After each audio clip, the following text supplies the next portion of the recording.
नमस्कार दोस्तों, tricky board में आपका स्वागत है।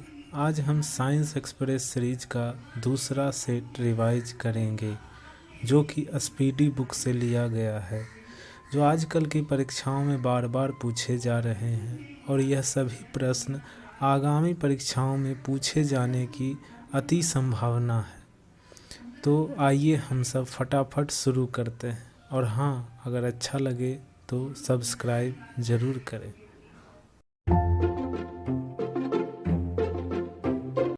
विद्युत धारा मापा जाता है आमीटर से। विद्युत धारा आमीटर से मापा जाता है। अदिश राशियां हैं कार्य, ऊर्जा, ताप, समय, चाल, ये सब अदिश राशियां हैं। सदिश राशियां हैं त्वरण, बल, विस्थापन, संवेग।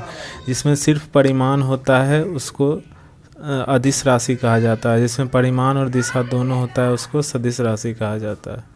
सबसे अधिक तथा सबसे कम तरंगदैर्घ्य होता है। लाल में सबसे अधिक तरंगदैर्घ्य होता है, बैंगनी रंग का सबसे कम तरंगदैर्घ्य होता है। अगला क्वेश्चन है, सर्वाधिक प्रत्यास्थ पदार्थ है स्टील। सर्वाधिक प्रत्यास्थ पदार्थ क्या है? स्टील है। सबसे कठोर धातु प्लेटिनम। सबसे धरती पर सबसे कठोर धातु प्लेटिनम है। शुष्क बर्फ कहलाता है, कौन सा कहलाता है? ठोस कार्बन डाइऑक्साइड को शुष्क बर्फ कहा जाता है। परमाणु के नाभिक में रहते हैं प्रोटॉन और न्यूट्रॉन। नाभिक में कौन कौन रहते हैं? प्रोटॉन और न्यूट्रॉन रहते हैं। बर्तनों के कलई के लिए उपयोग होता है अमोनियम क्लोराइड। बर्तनों के कलई के लिए उपयोग होता है अमोनियम क्लोराइड। पटाखों में हरा रंग किसके कारण होता है? बेरियम के कारण। पटाखों में बेरियम डाला जाता है, उसी के कारण पटाखों का रंग हरा होता है। नॉन स्टिक बर्तनों के परत बने होते हैं टेफ्लॉन के। नॉन स्टिक बर्तन जो होता है आजकल जो ब्लैक रंग का होता है वो टेफ्लॉन का परत उस पर चढ़ाया हुआ रहता है। वायुमंडल में पाए जाने वाला अक्रिय गैस रेडॉन। वायुमंडल में नहीं पाया जाने वाला जो है वो रेडॉन है। जैसे नियन हो गया, आर्गन हो गया, जेनन हो गया, क्रिप्टन हो गया, ये सब वातावरण में पाया जाता है अक्रिय गैस, लेकिन रेडॉन नहीं पाया जाता है। अगला क्वेश्चन है, गुब्बारों में उपयोग होता है हीलियम गैस। गुब्बारों में कौन सा उपयोग होता है? हीलियम। फोटोग्राफी में उपयोग होता है, क्या होता है? Silver bromide. फोटोग्राफी में सिल्वर ब्रोमाइड का उपयोग किया जाता है। जल की अस्थायी कठोरता का कारण है कैल्शियम एवं मैग्नीशियम के बाइकार्बोनेट। जल की अस्थायी कठोरता का कारण है, जल में जब कैल्शियम और मैग्नीशियम के बाइकार्बोनेट घुल जाते हैं तो वो कठोर बन जाता है। पानी की अस्थायी कठोरता दूर करने के लिए क्या मिलाया जाता है उसमें? Potassium chloride. पानी में अगर कठोर हो गया है तो उसमें पोटेशियम क्लोराइड मिला के उसको अस्थायी कठोरता दूर किया जाता है। अगला क्वेश्चन है, लोहे को जंग से बचाने के लिए चढ़ाई जाती है जिंक की परत। लोहे को जंग से बचाने के लिए जिंक की परत चढ़ाई जाती है, जिसको गैल्वेनाइजेशन कहा जाता है। और अगला क्वेश्चन है, विद्युत का सबसे अच्छा सुचालक चांदी। विद्युत का सबसे अच्छा सुचालक क्या है? चांदी है। कृत्रिम वर्षा के लिए प्रयोग में लाया जाता है सिल्वर आयोडाइड। कृत्रिम वर्षा के लिए प्रयोग में लाया जाता है सिल्वर आयोडाइड। लोहा, निकल एवं क्रोमियम के मिश्र धातु कौन से हैं? Stainless steel. स्टेनलेस स्टील जो होता है वो उसमें 3 तरह के पदार्थ तत्व पाए जाते हैं, लोहा, निकल और क्रोमियम। ये तीनों के मिश्रण को स्टेनलेस स्टील कहा जाता है। अगला क्वेश्चन है, हड्डियों और दांतों में उपस्थित रहता है कैल्शियम सल्फेट। हड्डियों और दांतों में उपस्थित रहता है कैल्शियम सल्फेट। सोल्डर जिसको टांका भी कहा जाता है, किसी का मिश्रण होता है सीसा एवं टिन का। सीसा एवं टिन का मिश्रण जो होता है उसको सोल्डर कहा जाता है। शुद्धतम सोना की शुद्धता होती है 24 कैरेट में। शुद्धतम सोना की शुद्धता जो होती है 24 कैरेट। 24 कैरेट का सोना सबसे शुद्ध होता है, उसमें कोई मिलावट नहीं होता है। क्वार्ट्ज में होता है सिलिकॉन और ऑक्सीजन। क्वार्ट्ज में क्या पाया जाता है? सिलिकॉन और ऑक्सीजन का क्वार्ट्ज बना होता है। लोहे का सबसे शुद्धतम रूप पिटवा लोहा। लोहे का सबसे शुद्धतम रूप पिटवा लोहा। सबसे कठोर पदार्थ हीरा। सबसे कठोर पदार्थ हीरा। पर प्लेटिनम सबसे कठोर पाया जाता है तत्व। प्राकृतिक, अगला क्वेश्चन है, ये सब क्वेश्चन बहुत इंपॉर्टेंट है जो बार बार एग्जाम में पूछा जा रहा है। अगला देखते हैं, प्राकृतिक रबड़ बहुलक होता है आइसोप्रीन। प्राकृतिक रबड़ बहुलक कौन है? आइसोप्रीन, बहुत इंपॉर्टेंट। मानव द्वारा संश्लिष्ट पहला रेशा था नायलॉन। मानव द्वारा संश्लिष्ट पहला रेशा नायलॉन, बहुत बार पूछा जा चुका है सारे क्वेश्चन। सबसे उत्तम कोयला एंथ्रासाइट। सबसे उत्तम कोयला कौन सा है? एंथ्रासाइट, जिसमें 96% कार्बन पाया जाता है। अगला है, सबसे हल्की धातु लिथियम। सबसे हल्की धातु कौन सा है? लिथियम है। अगला क्वेश्चन देखते हैं, कांसा मिश्र धातु है, किसका है? तांबा और टिन का। कांसा किसका मिश्र धातु है? तांबा और टिन का मिश्र धातु है कांसा। 1 पिको सेकेंड बराबर होता है 10⁻⁻12 सेकेंड। 10⁻⁻12 सेकेंड होता है 1 पिको सेकेंड। फलों को पकाने के प्रयोग किया जाता है। फलों को पकाने के लिए किसका प्रयोग किया जाता है? एसीटिलीन गैस का। फलों को कृत्रिम रूप से पकाने के लिए किस गैस का उपयोग किया जाता है? एसीटिलीन गैस का। लोहे को इस्पात में बदलने के लिए इसमें क्या मिलाया जाता है? तो इसमें निकल मिलाया जाता है। लोहा को अगर इस्पात बनाना है तो उसमें निकल में धातु को मिला दिया जाता है, तो वो इस्पात बन जाता है। अगला है, विटामिन का खोज किसने किया था? विटामिन का खोज फंक के द्वारा किया गया था 1911 ईस्वी में। 1911 ईस्वी में फंक के द्वारा विटामिन की खोज की गई थी। बच्चों को मानसिक एवं शारीरिक विकास अवरुद्ध हो जाता है थायरॉक्सिन की कमी से। अगर थायराइड ग्रंथि से जो थायरॉक्सिन हार्मोन निकलता है, अगर इसकी कमी हो जाता है तो बच्चों के मानसिक और शारीरिक विकास पर प्रभाव पड़ता है। रक्तचाप मापने वाला यंत्र स्फिग्नोमैनोमीटर। रक्तचाप मापने वाला यंत्र का नाम स्फिग्नोमैनोमीटर। मनुष्य नहीं सुन सकता है, क्या नहीं सुन सकता है? पराश्रव्य तरंगे नहीं सुन सकता है। 3 तरह के तरंग होता है, उसमें पराश्रव्य तरंग को मनुष्य नहीं सुन सकता है। ये सब क्वेश्चन बहुत इंपॉर्टेंट है जो बहुत बार एग्जाम में पूछे जा चुके हैं और आगे भी पूछे जाने की बहुत संभावना है। अगला है, श्वेत रक्त का औसत जीवन काल होता है 2 से 4 दिन। श्वेत रक्त का औसत जीवन काल 2 से 4 दिन होता है। वायुमंडल में नाइट्रोजन कितना प्रतिशत है? तो वायुमंडल में नाइट्रोजन 78% पाया जाता है। अस्थाई तथा अस्थाई कठोरता दूर होती है किसके द्वारा? सोडियम कार्बोनेट के द्वारा। अस्थाई तथा अस्थाई कठोरता दूर होती है सोडियम कार्बोनेट के द्वारा। जल में अस्थाई कठोरता का कारण, अभी पीछे में हमने पढ़ा था, कैल्शियम और मैग्नीशियम के सल्फेट का घुला रहना। जल में अस्थाई कठोरता हमने पीछे पढ़ा था। ये है अस्थाई कठोरता। अस्थाई कठोरता कैल्शियम मैग्नीशियम के सल्फेट का घुला रहना है, और अस्थाई कठोरता कैल्शियम और मैग्नीशियम के बाइकार्बोनेट का घुला रहना है। तो इस तरह से आप समझ सकते हैं, बहुत इंपॉर्टेंट क्वेश्चन है। अगला क्वेश्चन है, कैमरा दूरबीन के लेंस विद्युत बल्ब तथा धूप चश्मा में क्या प्रयोग होता है? वो फ्लिंट कांच का बना होता है। कैमरा, दूरबीन के लेंस, विद्युत बल्ब, धूप चश्मा, ये सब फ्लिंट कांच का बना रहता है। पारा, तांबा, एल्यूमिनियम के प्रमुख अयस्क कौन से हैं? पारा, तांबा एवं एल्यूमिनियम के प्रमुख अयस्क सिनेबार। सिनेबार किसका अयस्क है? पारा का अयस्क है। क्यूप्राइट तांबा का अयस्क है, और एल्यूमिनियम का अयस्क क्या है? ऑक्साइड। ऑक्साइड जो है वो एल्यूमिनियम, ये गलत लिखा हुआ है यहाँ, बॉक्साइट होगा। बॉक्साइड जो है वो एल्यूमिनियम का अयस्क है। अगला क्वेश्चन है, कैल्शियम, पोटेशियम, कैडमियम का प्रमुख अयस्क। तो कैल्शियम का प्रमुख अयस्क डोलोमाइट है, पोटेशियम का नाइटर है, और कैडमियम का ग्रीनोकाइट है।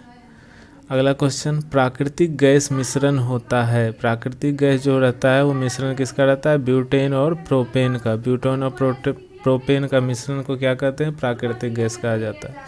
एलपीजी में गंध के लिए क्या मिलाया जाता है? तो गंध के लिए सल्फर का एक यौगिक होता है जो इसको मिथाइल मरकॉप्टेन कहा जाता है। इसको एलपीजी में गंध के लिए मिलाया जाता है ताकि कहीं अगर लीक होता हो तो हमें पता चल जाए और दुर्घटना से बचा जा सके। अगला क्वेश्चन है सेल्यूलोज से बने कृत्रिम रेशा क्या कहलाता है? रेयान कहलाता है। सेल्यूलोज से जो कृत्रिम रेशा बनाया जाता है उसको रेयान कहा जाता है। हीरा का आपेक्षिक घनत्व अपवर्तनांक कितना होता है? तो हीरा का आपेक्षिक बहुत इंपॉर्टेंट है, इसको याद कंठाग्र कर लें, बार बार पूछा जाता है। हीरा का आपेक्षिक घनत्व 2.2 होता है और अपवर्तनांक जो है वो 2.42%, ये ज़्यादा पूछा जाता है। हीरा का अपवर्तनांक 2.42। सामान्य ताप एवं दाब पर विभिन्न गैसों के 1 ग्राम अणु का आयतन कितना होता है? तो सामान्य ताप एवं दाब पर विभिन्न गैसों के 1 ग्राम अणु का आयतन 22.4 यानी 22.4 लीटर होता है। अगला क्वेश्चन देखते हैं। 1 मोल के बराबर होता है, क्या होता है? 1 मोल के बराबर 6.023 × 10⁻23 होता है। इसको क्या कहते हैं? ये जो नंबर है इसको अवोगाड्रो संख्या कहते हैं। अवोगाड्रो संख्या कहते हैं। 6.023 × 10⁻23 ये 1 मोल के बराबर होता है। 1 मोल के बराबर होता है 6.023 × 10⁻23, जिसको अवोगाड्रो संख्या कहा जाता है। क्वेश्चन पूछ देता है अवोगाड्रो संख्या निम्नलिखित में कौन सा है, और ये बदल बदल के संख्या दे दिया जाएगा, इसलिए इसको याद रखें। अगला है बर्फ़ का द्रव्यनांक एवं हिमांक होता है।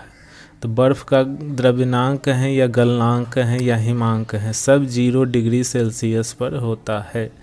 रिएक्टर में नियंत्रक छड़ के रूप में प्रयोग होता है, क्या होता है? कैडमियम या बोरोन की छड़। कैडमियम या बोरोन की छड़ किसमें यूज होता है? रिएक्टर में नियंत्रक छड़ के रूप में। नियंत्रक छड़ के रूप में कैडमियम और बोरोन का उपयोग होता है।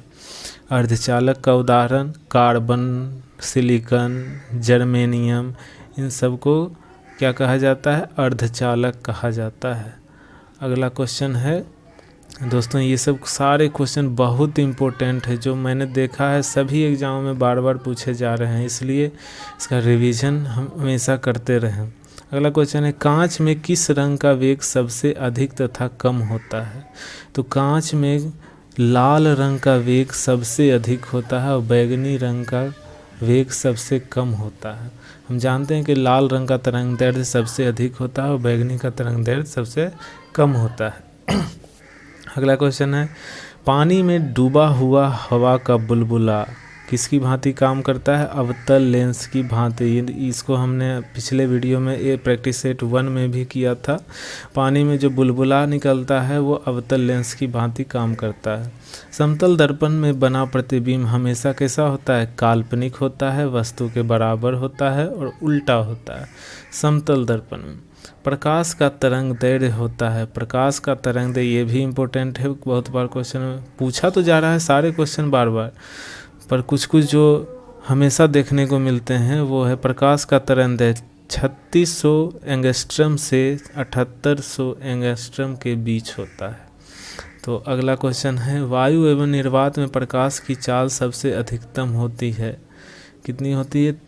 3 × 10⁸ मीटर पर सेकेंड ये वायु की चाल होती है, जिसमें कोई रुकावट नहीं होता है। ठोसों में ऊष्मा का संचरण होता है चालन विधि द्वारा। ठोसों में ऊष्मा का संचरण चालन विधि के द्वारा होता है। कान पर ध्वनि का प्रभाव रहता है 1/10 सेकेंड के लिए। 1/10 सेकेंड के लिए कान पर ध्वनि का प्रभाव रहता है। अगर कोई ध्वनि हम सुनते हैं तो उसका प्रभाव कान पर 1/10 सेकेंड तक रहता है। अगला क्वेश्चन है प्रतिध्वनि सुनने के लिए श्रोता एवं परावर्तन सतह के बीच की न्यूनतम दूरी 17 मीटर होनी चाहिए लगभग। प्रतिध्वनि सुनने के लिए श्रोता और परावर्तक सतह के बीच न्यूनतम दूरी 17 मीटर होना चाहिए। अनुदैर्ध्य एवं अनुप्रस्थ तरंग का उदाहरण। ध्वनि तरंग जो है ये अनुदैर्ध्य तरंग है, प्रकाश तरंग जो है वो अनुप्रस्थ तरंग है, इसे एकदम कंठाग्र कर लें। अगला है सेकेंडरी लोलक का आवर्तकाल 2 सेकंड के लिए होता है। सेकेंडरी लोलक का आवर्तकाल 2 सेकंड होता है। अगला है लोलक का आवर्तकाल निर्भर किस पर नहीं करता है। तो लोलक का आवर्तकाल द्रव्यमान पर, वस्तु के द्रव्यमान पर निर्भर नहीं करता है। द्रव्यमान कितना भी हो कोई फर्क नहीं पड़ेगा लोलक का आवर्तकाल पर। अगला क्वेश्चन है वायुमंडलीय दाब का मापक यंत्र तथा मात्रक क्रमशः बैरोमीटर और बार है। मापक यंत्र जो वायुमंडलीय दाब है उसको बैरोमीटर से मापा जाता है और मात्रक क्या है, बार में मापा जाता है। अगला है मानव नेत्र की स्पष्ट दर्शन की न्यूनतम दूरी 25 सेंटीमीटर होती है। कम से कम 25 सेंटीमीटर दूर होना चाहिए वस्तु, तब हमें दिखाई देगी। कैप्सूल का आवरण बना होता है। कैप्सूल में हमने देखा है कैप्सूल का प्लास्टिक के अंदर बहुत सारी छोटी छोटी गोलियां होती, तो वही जो प्लास्टिक का कैप्सूल बना होता है वो किसका बना होता है, तो स्टार्च का बना होता है। कैप्सूल का आवरण किससे बना होता है, स्टार्च का बना होता है। अगला है अंडे का आवरण बना होता है किसका, तो अंडे का आवरण कैल्शियम कार्बोनेट का बना होता है। अंडे का आवरण। मानव मस्तिष्क तथा सिर का अध्ययन संबंधित शाखा क्या है, तो मानव मस्तिष्क और सिर का अध्ययन फ्रेनोलॉजी में किया जाता है। मानव मस्तिष्क और सिर का अध्ययन फ्रेनोलॉजी में किया जाता है। डिहाइड्रेशन से प्रायः कमी होती है। डिहाइड्रेशन से क्या कमी होती है, सोडियम क्लोराइड की। सोडियम क्लोराइड की कमी हो जाती है जब हम डिहाइड्रेशन से ग्रसित होते हैं, यानी कि पानी कम पीते हैं तो सोडियम क्लोराइड शरीर में कम हो जाती है। किसी वस्तु का भार अधिकतम होता है निर्वात में। किसी वस्तु का भार अधिकतम कब होता है, जब वो निर्वात में होता है। ये सब क्वेश्चन बहुत इंपॉर्टेंट है, कृपया हमेशा रिवीजन चलता रहना चाहिए ये सब का। अगला क्वेश्चन है कृत्रिम सिल्क कहलाती है रेयान। रेयान को क्या कहते हैं, कृत्रिम सिल्क कहा जाता है। पौधों में जैव पदार्थों का वहन होता है फ्लोएम से। जैव पदार्थों का वहन पौधे में किससे होता है, फ्लोएम से होता है। फ्लोएम से होता है पौधों में जैव पदार्थों का वहन। अगला है अश्रु गैस को क्या कहते हैं, क्लोरोएसिटोफिनोन।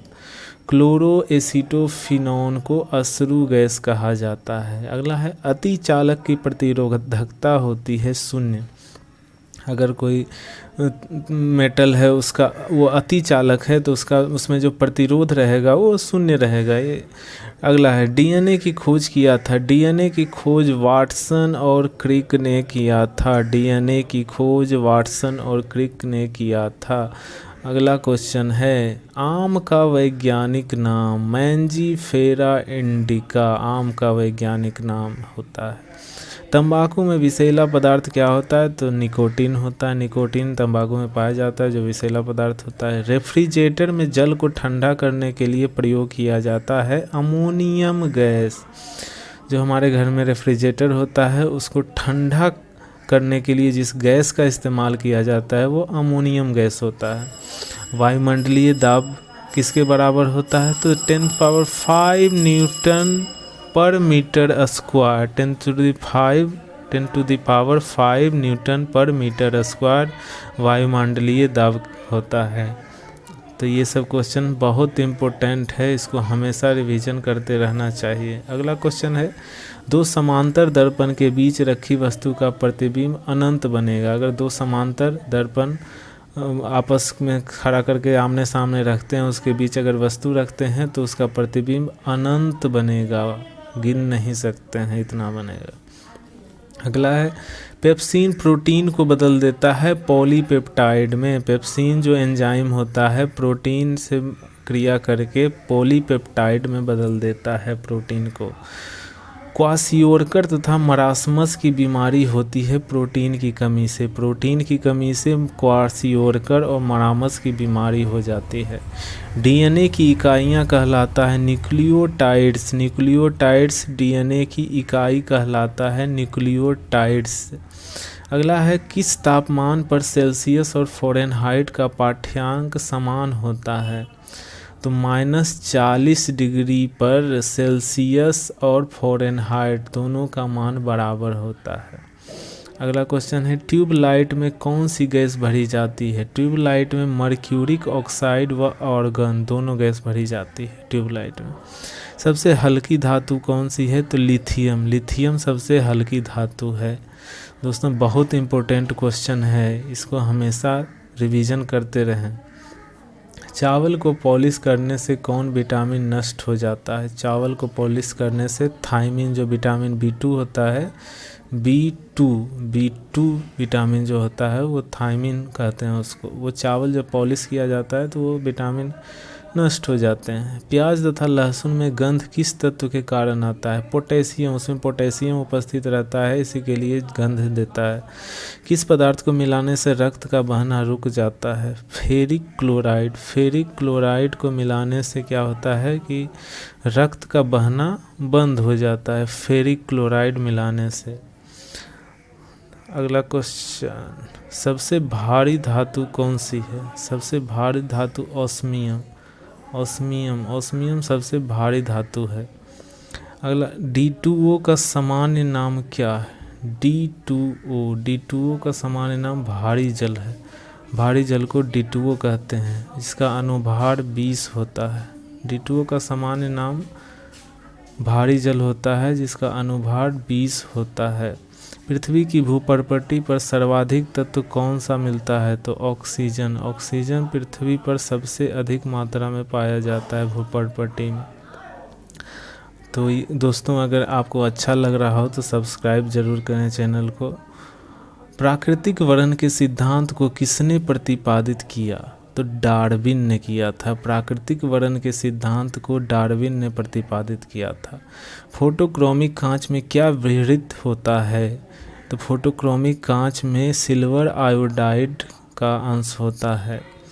नींबू में कौन सा अम्ल पाया जाता है? तो नींबू में साइट्रिक अम्ल पाया जाता है। कौन विटामिन गर्म करने पर नष्ट होता है? तो विटामिन सी।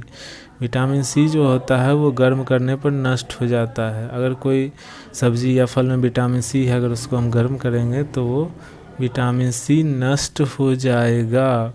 अगला क्वेश्चन है स्याही के धब्बे को मिटाने के लिए किस अम्ल का प्रयोग किया जाता है? तो स्याही के धब्बे को मिटाने के लिए ऑक्जेलिक अम्ल का प्रयोग किया जाता है। फ्यूज तार किस पदार्थ के बने होते हैं? तो फ्यूज तार शीशा और टिन का बना होता है। शीशा और टिन को मिलाने से फ्यूज तार बनता है। खाना को ज़्यादा पकाने पर कौन सा अम्ल नष्ट हो जाता है? तो फार्मिक अम्ल नष्ट हो जाता है खाना को ज़्यादा पकाते हैं तो। दूध में कौन सा अम्ल पाया जाता है? दूध में लैक्टिक अम्ल पाया जाता है। दूध में कौन सा अम्ल पाया जाता है? लैक्टिक अम्ल पाया जाता है। अगला क्वेश्चन है गोआइटर रोग क्या कारण है? गोआइटर रोग का क्या कारण है? तो शरीर में आयोडीन की कमी हो जाती है तो उसको गोआइटर कहा जाता है। इसको हिंदी में गलकंड भी कहा जाता है। अगला क्वेश्चन है एपी कल्चर का संबंध मधुमक्खी से होता है। एपी का कल्चर का संबंध किस क्षेत्र से होता है? तो मधुमक्खी पालन से है एपी कल्चर का संबंध।